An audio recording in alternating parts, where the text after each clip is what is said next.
Hi everyone, I'm Andy and this is the AI Breakdown. Welcome to your weekly news edition, where I'll cover what happened in AI last week and why it matters.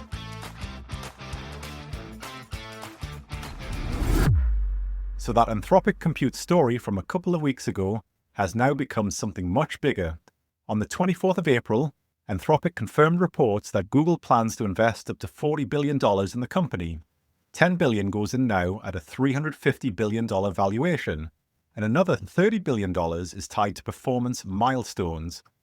Alongside the cash, Google Cloud is providing 5 gigawatts of TPU-based capacity over 5 years, with room to scale further. That matters because capacity has become one of Anthropic's biggest operational constraints this year, especially given the unprecedented success of Claude Code. Dario Amodei put it plainly, Claude is becoming essential to users, and Anthropic needs infrastructure that can keep pace with demand. So after this deal, one of the obvious enterprise questions, can Anthropic actually serve customers at frontier model scale 2 years from now, gets much harder to use against them. And this is where the story gets more interesting. If you listened the other week, you'll remember the earlier Google and Broadcom compute arrangement. What's changed now is scale and commitment. The new 5 gigawatt commitment is about 40% larger than the 3.5 gigawatt arrangement disclosed earlier this month. That extra 1.5 gigawatts is largely credited to the accelerated rollout of Google's Ironwood TPU v7 chips, which is Anthropic essentially getting first-run priority on the newest silicon. This isn't just Google helping a partner with infrastructure, it's Google helping fund Anthropic's next era while using Anthropic to validate Google's TPU roadmap at the same time. Anthropic gets a major chunk of the compute it badly needed. Google gets a marquee frontier model customer. There's also a procurement angle here that I think really matters. Up to now, one of the obvious challenges around Claude in major enterprise deals was, will Anthropic have the infrastructure to service at scale, now and in the coming years?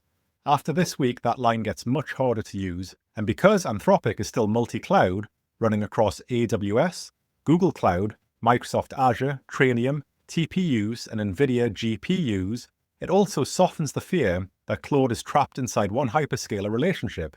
But this brings its own new challenge. Anthropic now has to manage real mission and governance tension, because two hyperscalers, with their own model ambitions, are deeply embedded in its capital base. For me, this deal doesn't just change Anthropic's trajectory, it tells you what Google thinks the real battleground is. This isn't primarily a venture bet, it's Google paying to manufacture demand for its own AI stack. Anthropic is now firmly in that top tier next to OpenAI, and if Anthropic becomes the proof point that TPUs can power a top-tier frontier lab, that is worth far more to Google than the equity upside alone. These are not tidy minority investments anymore. They're part financing, part infrastructure lock-in, part go-to-market strategy, and part silicon validation. Staying with Anthropic, Amazon made its own move on the 20th of April. Amazon is expanding its Anthropic investment by up to $25 billion, after previously investing $8 billion across 2023 and 2024. Of that, $5 billion goes in immediately, and another $20 billion is tied to commercial milestones. In return, Anthropic has agreed to spend more than $100 billion on AWS over the next decade, securing up to 5 gigawatts of capacity for training and running Claude. Anthropic also says nearly 1 gigawatt of Trainium 2 and Trainium 3 capacity should be online by the end of 2026. So that earlier story about Anthropic pulling ahead in enterprise, now there's an infrastructure and revenue backbone underneath it. This isn't just Amazon buying a seat at the table, it's AWS locking in one of the largest cloud commitments ever disclosed by a single AI customer. More than $100 billion in committed spend from one customer. That is a whole new strategic lane. And the timing matters. Google lands with up to $40 billion.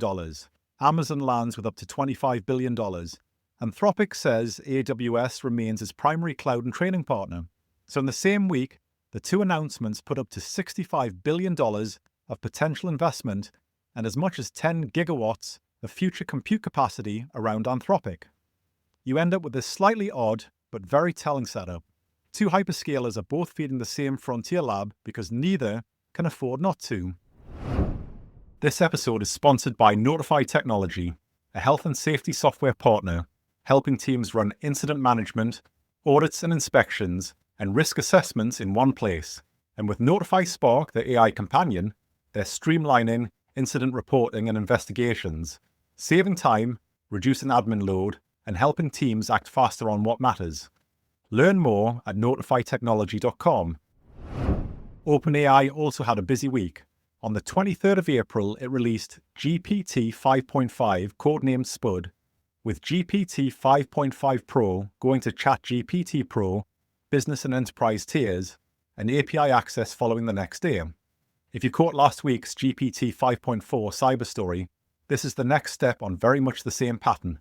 Quieter launch, faster cadence, and a model positioned less as a moon landing and more as a useful upgrade. That said, GPT 5.5 is more than a refinement.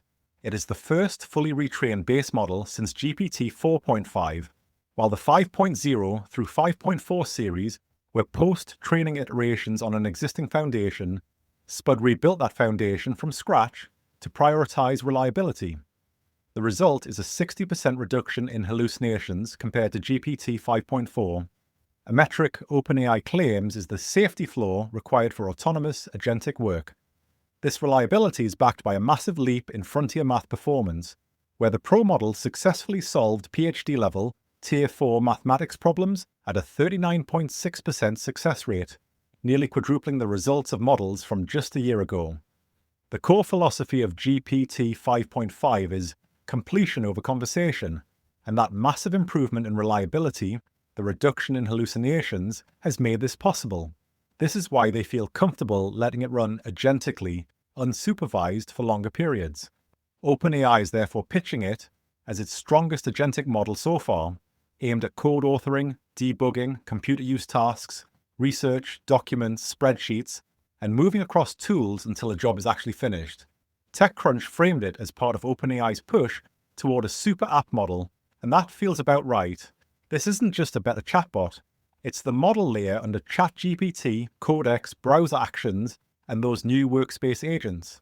While the standard GPT 5.5 is priced competitively at $5 per million input tokens, the GPT 5.5 Pro variant carries a significantly higher premium, $30 per million input and $180 per million output tokens.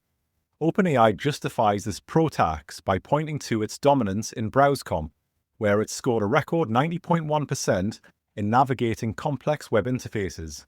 This tier is essentially a high compute mode designed for scientific research and zero failure financial environments where the cost of a mistake outweighs the cost of the tokens.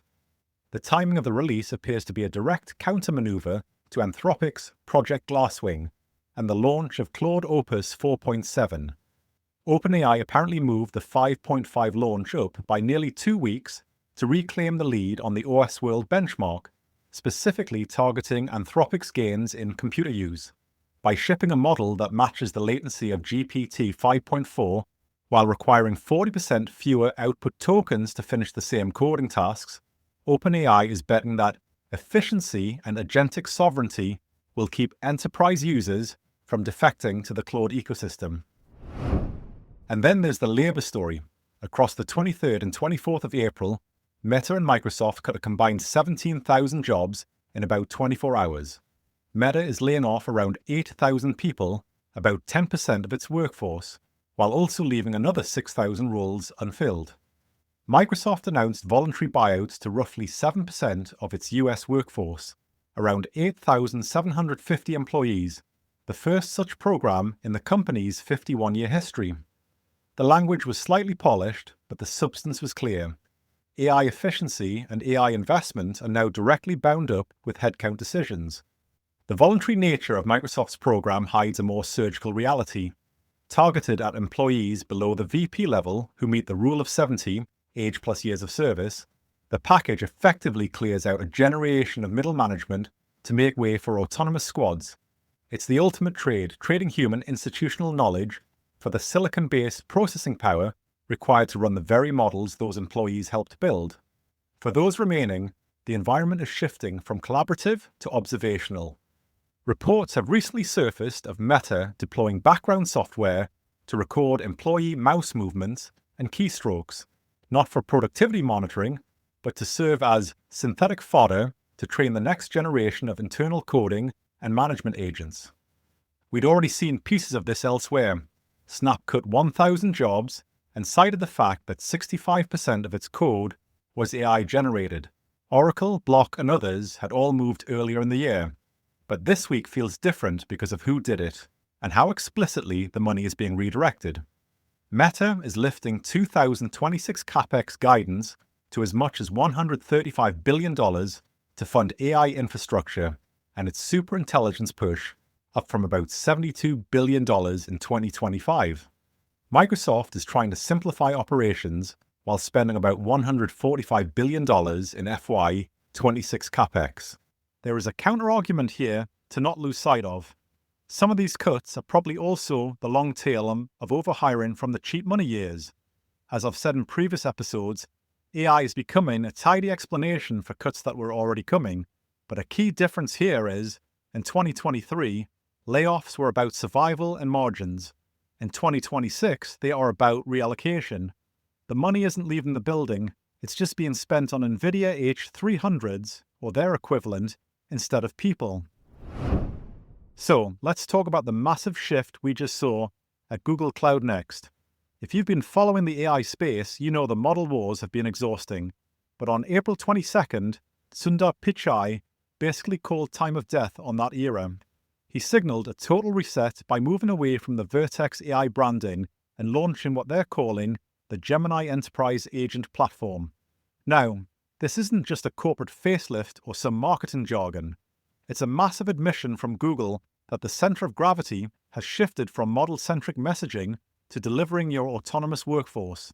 They are moving from a developer sandbox to what they call the agentic enterprise. The how here is actually pretty impressive on paper.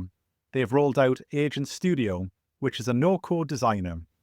This is huge because it means you don't need a PhD in prompt engineering to build something useful. Business leads can now spin up agents that handle specific workflows just as easily as they'd create a spreadsheet. And Google is playing the openness card hard. Their model garden now features over 200 models, including their own Gemini 3.1 family, of course, but they're also hosting rivals like Anthropic's Claude. The real technical flex that I think people are sleeping on, though, is the long horizon capability. In the past, AI was basically a question and answer machine. You ask, it responds, then it forgets you exist. These new Gemini agents can stay alive for up to 7 days. Think about that. An agent that can monitor a supply chain or manage a week-long project autonomously without timing out or losing its train of thought. That is a massive shot at Microsoft's Copilot Studio and Salesforce's Agentforce. For me, if they get this right, this rebrand matters because it finally sharpens Google's story. They are trying to become the mission control for AI. They're betting that in 2026, a powerful model is just a brain in a jar until it has the tools to actually do the work. By leaning into openness and long-running tasks, Google isn't just trying to catch up to the competition, they're trying to outbuild them on sheer endurance. Right, let's rattle through a few more before we wrap up. SpaceX has locked in a very odd option deal around Cursor. It can acquire the company for $60 billion later this year, or pay $10 billion just for the work they've done together if it walks away. Cursor was last valued at about $29 billion in November, so that option price is roughly a 2 times premium before you even get to the floor payment.